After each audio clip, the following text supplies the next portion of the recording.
welcome to Contact. I'm Gloria Creighton, and we're here once again at lovely Anderson's restaurant overlooking Falls Creek. My guest on today's show is a woman who's a very important part of the Arts Club Theatre, Director of Communications for the Arts Club, Miss Lin Bennett. Lin, welcome to the show. Hi there, nice to be here. What I really wanted to say was who plays a very important role in the Arts Club. Oh, we never stop playing roles. That's right. That's right. It's actually one big family, isn't it? It is, it really is. I mean, when we're going in full throttle, we have over 100 people, so it's a pretty big family. But theater really is a sense of an expanded family relationship, whether it's the actors or the people backstage, you know, and everything that goes with it. Right. And you're behind the scenes now, but you've had a very, which we'll get into later, exciting background in theater. You've been involved in all the aspects of theater. We've done almost everything, I think. That's right. We're going to hear about that later. But yeah, it must at times with all these emotional theater types get pretty hot sometimes, does it, if there are disagreements?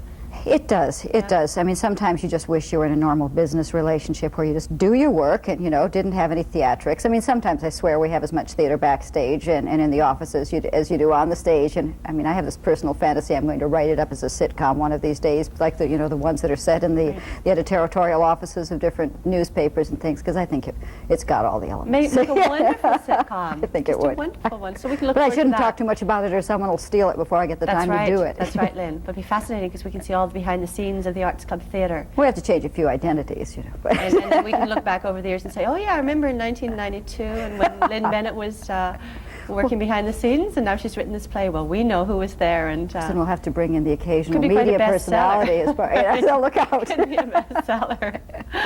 Be wonderful. So, so you're the person who's responsible for drawing us into all of these wonderful theatre experiences that happen at the Arts Club. I'm one of them. There's a whole team of us there. It's a big operation. Yeah. I'm basically the director of communications, which is also the publicist. So. Right.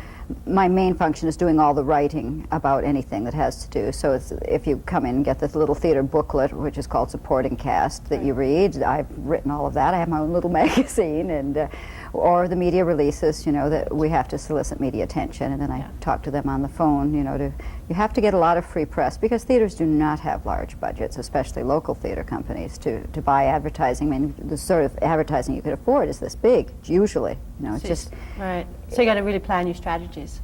You have to, you know, who cares and who ought to care, and all the free stuff that you can, and all the angles. I mean, it's not just blah-de-blah, it's really matchmaking, I think, is the angle I like about it. I mean, you look at the product that you have, and it is a product, and see how you personally feel about it, because that's important, and figure out how you can describe this to people, and the best type of people who would be interested in it, whether it's the audience or the different types of media that are out there, and match them up with the actors or the directors or the type of play that it is, and see what hits. Quite a talent. Quite a talent. It is. It is. Yeah. So you've got to be a salesperson, a journalist, researcher, and a teacher too. We'll get into those. Even we've had our moments of graphic artists when in our poorer days sometimes, you know, when you're cutting the budget, you sit there and you cut and paste up little ads and programs and things, and not so much now. These are you know, just little things. But so it's a constant education, isn't it? It is. It is. It's sort of like going, you know, a four-year university program in many ways, you know, that you can have a little bit of everything. And you can change gears when you find, I mean, sometimes I think, well, I get a little tired of just doing a sort of PR type angle. You feel that that's a little thin. And so you can do more research, which I'm doing right now for a show that we're opening in March. Celestina. It's a 15th century Spanish classic, really lusty classic. But it's enabled me also because we have a little bit more time between shows now that we only have 2 theaters instead of 3 for the moment, to do all sorts of research into the Inquisition in Spain and witch trials and all the things that went on at the same period of time of the play. And you know, you create these for media and education kits sometimes for study kits. Let's talk about the education kits, because you sell the play to us, the public, or you match us up with it. And once you get us into the theater, your work does not end there. You tell us about the study kits. Well, we do have one other person who makes study kits, but for this show in particular, I'm sort of adding material to it because I'm doing it also for the press. I mean, the press, the more background you give them, the more they want to do on it too. So study kits that people do in general, and I'll help out doing. You know, you have a synopsis of the play, you know, which you try to write as interestingly as possible for one thing. Background on the authors, background on the play, background on the time frame, and then some questions, hopefully, that teachers and media could even ask angles about the show itself as it relates to current trends. I mean, I find some amazing things I never thought of before, which is fun. That that how similar, say, the situation in Iraq right now of religious persecution is still going on with the people there as with the Inquisition back then. I mean, a classic work of theater from the 15th century is not something that's old and hanging on the wall. It's still amazingly applicable today in many ways. And to try to make those connections for people who come to see the play, I think is really important. So you're taking them beyond the immediate experience. And this is actually very educational. Let's hope so. You know, because it is. The more you find out about a play and a playwright, and the more you can, I think, convey that to people. Also, the better they feel about the experience. Nobody wants to go to a work of art and feel insecure that they didn't understand it, or they don't understand really what it did to them. This does happen quite a bit. And the more you can tell them, right? whether it's comparisons with other things or just simply the background and how it was looked at that period of time, even if they can just parrot it to their friends afterwards and sound like they really know something, that's fine. You're helping to give them an experience that has more depth to it. Right. And we also are concentrating now, because the big thing in theater is really, it has to be a total experience, an event, you know, like so it's not the performance art of the old days, but you try to do displays in the lobbies that Let's connect talk about with the shows Women in Black. too. That's an interesting one, how you created this atmosphere with your displays. It's subtle, but I think it's really important. We have an actor in the show, Bernard Cuffling, who's been involved with the Arts Club for a number of years, and he's a dear person. He's really sweet. And a number of years ago at the Seymour Street Theater, there was found a collection of glass negatives from the early 1900s underneath the stairs, and no one knew how they got there. And there is a legend, that the ghost of the founder of the theater, Yvonne Firkins, still exists at the theater. Or exists at Seymour Street. I'm not a ghosty type of person myself, but I tell you, the more everybody brings up these things, you get the little frissons up the spine and start wondering. So Bernard had these photos that he'd already done some research on, and some people had already printed a long time ago and done an exhibition. And among these beautiful glass negatives, there were photos of a theater couple that came through here around 1918. And there was a series of them that were from Macbeth as well, from really dramatic, meaningful shots. This beautiful woman called Julia Marlowe in her portrayal of Lady Macbeth, which we can't say at the theater because there's all sorts of legend and superstition around Macbeth too. Now, coincidentally, besides the fact that there was this legend that these photos had been found or put there by a ghost, there was also the aspect of the fact that the set for Woman in Black, it's set in a theater in a Victorian theater in London. But the set that's on the stage of this mythical theater is supposedly from Macbeth. Now, the audience doesn't know this particularly, I tell them, but the actors themselves, just to create their own myth and more of a depth for themselves, know that this has been from Macbeth. Now, so we have these theater photos now in the lobby from a touring company of Macbeth that happened in the same period of time that this theater would have. So it's just adding to the illusion and the sense of theater's history and just a little bit more. It sort of warms people up as they're going in to see the play. It just adds that extra touch of mystery and some education too about the types of theater that were going on at the same type of era that this play was set in. Maybe it seems to be stretching it sometimes, but you want to, and for the next show, for Celestina, the man who's doing our poster, Brian Pollock, who is one of our scenic artists actually. You find these people. I mean, the synchronicity in this sort of business is always great. It's the magic of the theater, right? It's great. And in arts in general, you know, something happens that makes the next step happen. I love it. So Brian is an artist on his own right, as well as being a scenic artist. And he has this collection of paintings that are beautiful and dark and lusty. Well, this show is from the 15th century, and it's about an old Spanish whore. And you know, it's very lusty, and yet it has a lot of tragedy because you had to have a moral tone to it to be able to survive in that era. It couldn't be just a sexy show. So his paintings are also going to fill our lobby. And wonderful. And they're very, I mean, they could almost be medieval in themselves.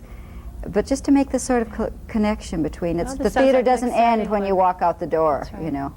And this is coming up in, give us the dates again. Celestina opens, previews March 18th, and there's a special event called Tastes of Spain with a whole festival of Spanish culture on the 24th of March, and that goes through April. Great. And right now you have your hit, Patsy Cline, is still going strong? That's still going, yes. Yeah. It'll be celebrating its 200th performance on March 19th, and that's been fun to be involved in. Again, you know, you add how do you keep a hit things going, apart from the audience? Well, the audiences certainly help. You have to have little events every now and then to both get media attention and to let the public know it's still going, because, you know, most shows come to town and don't have the luxury of running for a long time. But we do have the luxury sometimes of being able to hold something over, at least at the review stage. So sometimes people think they're over. So you have to, for example, on February 14th, on Valentine's Day, we thought, well, you know, what do you remember being connected when you were in the 50s? Those of us who, you know, had anything to do with the 50s, right. The late 50s, sock hops. Were a big thing. So we had a Valentine 50s sock hop, because the music of Patsy Cline during that show flashes back to the 50s, the late 50s a lot, and decorated the whole place up, jukebox atmosphere, had a DJ, and little things like that that come out again. And then the 200th performance. Yeah, so in this way you're bringing the theatre out to the people also. Yeah. And you're really involving your audience. You try to find who's interested and find different angles about the show that, again, will get them thinking. It's a whole atmosphere, and the designer, Ted Roberts, was wonderful for that show, because, again, the review stage gives you the atmosphere that you can do up. It's like we call it a 50s Texas Roadhouse atmosphere, because he's put crinoline dresses from the 50s up on the wall, and records, and his old jukeboxes are around, and we have old Wurlitzer with CDs in them, jukeboxes in the lobby, and a popcorn machine. Now, this isn't just publicity. With the woman who's the head of marketing has come from a Woodward's background, and she's a great personality with a lot of imagination. So we all get together and brainstorm. Great. And try to think, well, what would you get off on, basically? What would you like to see happening here if you had your druthers, you know? And you try to find people to help make it happen. You have to do some exchanges sometimes of services and goods and exposures and sponsorships for companies. But it's working. It works. Working. You have to do it, because we're not subsidized by the government a whole lot. I was going to ask you about funding later. You're not subsidized? What do you get? A lot. Ours Club, I think, is 80% box office. So, and the rest is grants and donations. And my figures may be slightly off. That's grants and donations within the 20% there. So, you know, you have to keep in the public eye, and sometimes you have to do a balance of crowd pleasers to balance off the more aesthetic, risky types of shows, which are harder to do now that we don't have Seymour Street, to be honest. So we're looking forward to getting a third theater again. How about, say, having the three theaters? I mean, do you find that one competes against the other at times? Or that you're... Well, when you're having to sell the shows, sometimes it felt that way a little bit. Two shows, not so much, because the main stage is usually one type of show. We only have pretty well musicals in the summer. And then the review stage is a whole other type of thing. You can eat at sell the atmosphere almost at the review stage, as much as you do anything else. It's music, it's a good time, it's a more relaxed atmosphere. But when we had a third theater, occasionally it was like juggling. I mean, I really felt, you have to keep the plates going all the time, that sort of thing.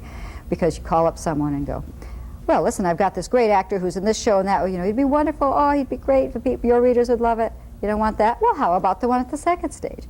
Well, then there is the third stage. So you feel like you're saying, please don't go to the... That's right. But I mean, I'm not a sales type of person. I think that, in a sense, that I really always try to find something that I believe would interest the person, and not just sell them a bill of goods. And if the more you know about the people who are in the shows and the backgrounds of them, the better, and the people out there, the more you can make honest matches, Let's get back to the box office, Lynn. How is it doing? I mean, are people coming out to the theater in the 90s? Has it fallen off a bit? We were worried last year, to be honest. There is a phenomenon called cocooning. And, I can certainly understand it. Even my age generation, a lot of the people to whom theater meant something have kids, have two careers, the dual career family people, even talking couples here, people go home and they don't want to go out again. They just as soon, swamp in a video and rest. Except it's not the same experience, and that's why I think it does wear off. After a while you get tired of being glued to your box. You are what you see. And so that after a while I think people then do want the bigger, more meaningful experience, which live theater is. You are what you see, and there is that ineffable something there that it's you're watching real people, and it's something different every time.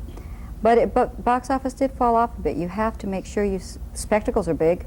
you know. Yeah. I don't know if it's just the outside spectacle like Les Mis and stuff that So come in. you suffer when those come to town, do you? You have to work biggies? harder. You have to work harder. Some people say that it gives interest back. It's a debate, because what people are still interested in are the big name spectacles. They're not necessarily building a crowd for a smaller, more intimate thing that you have to think about. I think that's a challenge with theater too, is that a lot of people don't listen anymore. They're used to TV sitcoms with soundtracks, laugh tracks, and they don't learn to listen for dialogue and really appreciate the nuance. There aren't as many readers out there anymore. Well, it's television too. Everything's got to be ultra speedy, and people were losing patience. But as you say, there's nothing to compare with the magic of the theater. How about audiences? Are you getting a lot of young people coming out? The Fringe has helped to build, I think, a young people's audience, and it depends on the show. When we did Make Up Your Mind, a world premiere by Kurt Vonnegut in October, which was my favorite sort of experience of the year, there was a whole new audience for that, and that was really rewarding to find out. When you because say it was whole all new audience, what do you mean? Young 20s. Young 20s sort of people, to say the range between 20 and 30, and the prices are lower for students too. I mean, you can get really good deals, whether it's student memberships or just student prices. So it's nice for people to know that. But they were really getting off. I mean, the sort of people that, say, would watch Twin Peaks or Saturday Night Live, it was the same sort of thing, and or theater sports. That there is an audience for that. And as long as they have one experience that's rewarding, they'll tend to maybe come back to another one. Who tends to be your audience? Is there a particular group that... Well, the typical theater audience, you always say, is basically between 25 and 60, you know, that it's upper middle income range for our sort of theaters, but it encompasses, you know, both ends of things, because certainly now that we have things like memberships where you can go to the theater for $10 a night or two for one nights per week, there are people who are starting to take advantage of that more often too, and they just have to find out about it. But, well, we'll just finish up because I want to get on to your exciting past too, and the time goes by so quickly, but I'm admiring your T-shirt. Can you tell us Theater about it? Cares. Who did it, first of all? Joe Average, who's a wonderful artist who just got the national poster design for the AIDS poster. And this is for Theater Cares Week, which is a week which is happening March 1st through 7th. All the theater companies in town are going to have actors come out after the shows and say that, give a little speech about how the theater's community, the arts in general, but particularly theater, is starting to be devastated by AIDS. And these T-shirts are for sale for $20, and there will be raffle tickets, and donations will be accepted, because it is starting to hit us here. And since theater is, the raw materials are the people, you know, their lives and their experiences, and we're very close people. Even if you make instant close relationships and then they go on to somewhere else, it's really starting to be felt. You know, devastating, actually. It really is, and we've certainly had a couple of big losses within the last year with dance and theater community, Right. and you know, there are more in sight. And whatever you can do, you know, it's not just for the art of theater. I mean, it's for all of our lives that we realize that without theater, I mean, if it starts getting eaten away, and all the resources and all these beautiful people, what will society be? It's very sad. Yeah. You know, so Let's hope we it hope that won't. people who have enjoyed theater's work over the years, I mean, I think if some of them knew, and you can't tell, you know, the number of people that are HIV positive alone, and realize the amount of enjoyment these people have given to them, you know, just even in their honor. Yeah. To try to do something, you know, because there's still time. God knows there's time for change. That's right. So what dates are these again, Lynn? March 1st to 7th. 7th. And there are various venues, the Arts Club, and they're available through the Run of Macbeth at the Playhouse. And I mean, Joe Average is a great guy anyway. We're really lucky to have wonderful, this. springy. Yeah. Great Plus, I mean, colors. that is sort of the essence of theater. I mean, to me, when I bought this shirt, I thought, well, that is the thing that makes theater particularly different from probably even most of the other art forms, because you have to have a direct connection with your emotions, and people care. They care about issues. They care about people, and that's why people do theater. Great. Well, I'll pick one up after the interview. Okay, I've got one up there. Okay, we're going to leave the Arts Club for a while, and talk about your theater past. Okay. I'll say one thing: you are a good person to have behind the scenes, because you've done all aspects of theater. You started very young. Yes, I was a teenager. Well, I mean, I started when I was 8 years old, but I don't know if that counts. But I was had lucky a crash enough. course. I was very lucky that in the small town in Michigan where I moved when I was 15, there was a beautiful old renovated opera house from the sort of the era of the show that we have on right now, from the late 1800s. And it had summer stock theater. And to get cheap labor, they had apprentices. And I was one. Now, apprentice was someone who you paint scenery and build scenery or build costumes. Then you're in the chorus of the shows, and then you rehearse in the afternoon for the next show coming up. You're in the show at night. Then after the show closes at night, you go back behind the scenes and paint more scenery till 2 or 3 in the morning, which was a great life for an energetic teenager. Anyway, I never saw daylight. I don't think I ever had a tan. Immersed in theater. but it was great, and I did that for 3 years. So you were hooked after that experience, were you? Totally hooked. I mean, the atmosphere is very romantic. But you have people coming from. We had a lot of people coming from New York City at that point. The artists of all kinds, and so I didn't necessarily just want to perform. I mean, those were all musicals and things, and at that time I didn't even know I had a voice, but. I liked painting scenery, and I wanted to direct, but there was that point in time when people said women don't direct. So and you were in a small town they didn't. To So do design. So I did a little bit of design. I went on to university, and I still thought I'd get back into it. I weaseled my way back into it after a while. You had a little stint where you actually taught school. Oh yeah, I taught kindergarten, which was theater of its own kind. Absolutely. I don't know. Actors, in a sense, that is it. I mean, I always wish all of school could be like one giant kindergarten and have the same format as they go through. Not kids structured. are natural actors. And young kids. And actors are natural kids in a way. They get in touch with that sense of play and make believe that the kindergarten kids still had. So that was fun for a while, and I always got to use that to help support myself when I traveled around too. And speaking of traveling, you had a very interesting stint in Paris in the 70s. Did. I was lucky enough to study at Etienne de Cruz School of Mime. You did that for 3 years? 3 years, yeah. And there were some other people that we know studying there. I'm not Well, talking about the notable one, no. Well, Dean No. Fogel, who runs Who's the local? Corporal Right. Mimes in Vancouver, was a year ahead of me, but we're always in this little teeny basement in Paris, with a 74-year-old man who was teaching mime, big, beautiful old bull of a man, very intellectual.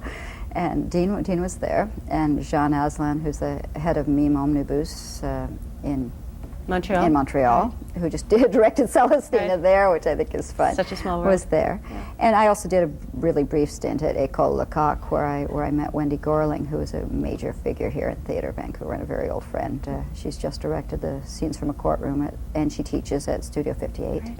And you and Wendy were at the beginnings of Axis Mime Theatre, which still exists. Yeah. So came back from Paris, and even though I was, again, the more esoteric corporal mime person and the one who dealt with more performance art type concepts with it, and they were very clown and performance oriented, we got together for a women's theater festival that was done, maybe 18 years ago, 17 years ago, I don't even know exactly. It seems like only yesterday, doesn't it? Something like that, it really does. So, but it was around 1975.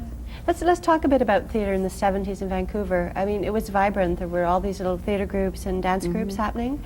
Who was around in theatre? What were some of the groups? Oh dear, you're straining my memory now. I do remember where the Fire Hall Theatre was. The Actors Workshop was there. Mally Bowman, Dean Fogel. They were, Dean was there when I first came to Vancouver. And the Western Front, we had theatre classes and things going out of there with Vancouver Community College. The Western Front was very popular performance art. Spent a lot of time and you were involved with them then? I was one of the Peanuts in the Mr. Peanut campaign when Vincent Trassoff ran for mayor, and we did different. I didn't even know what performance art was. It just seemed to be a great sort of sense of theater where radio plays that were performed live. Hank Bull and Patrick Reddy would do these things, and we did one called the Amy Vanderbilt's Ball, which we organized after Amy Vanderbilt died.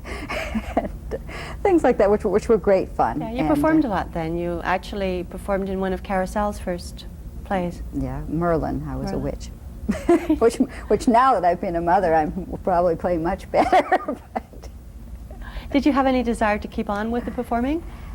I did, but I had kids 12 years ago, and it made it very difficult because they always say one of the main jobs of acting is looking for a job.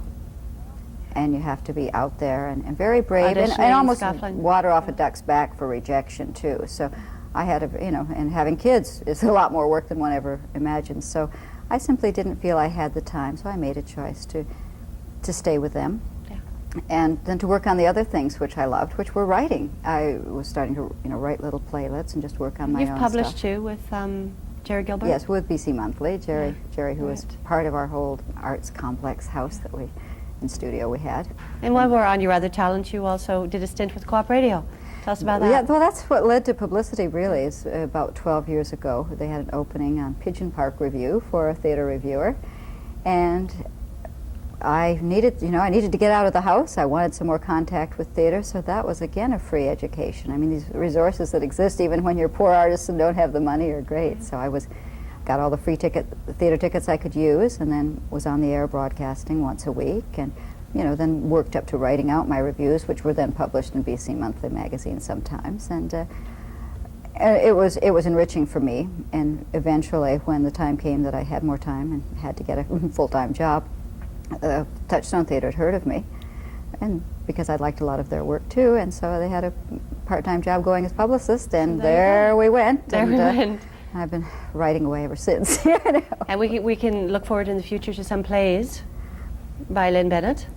Well, let's hope so. Yeah. I still have to get a little bit more time off so I could work on them, but I still like doing that stuff. Yeah. I mean, you find that you progress. It's like a spiral, I think, that I get more time to write. My writing skills have improved on the job, I think, anyway, and so then I transfer it to my own life, and then you take something of your own life and you put it back into your work again. Yeah, it seems as though your life has been almost charmed. You just followed your inner voice, and here we are. It's been theater all the way. All the way, even though it's writing and sometimes it's visual arts.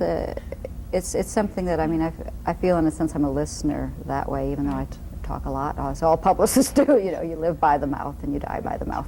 Well, we're glad you're here, Lynn, at the Arts Club, and we'll look for you in the future.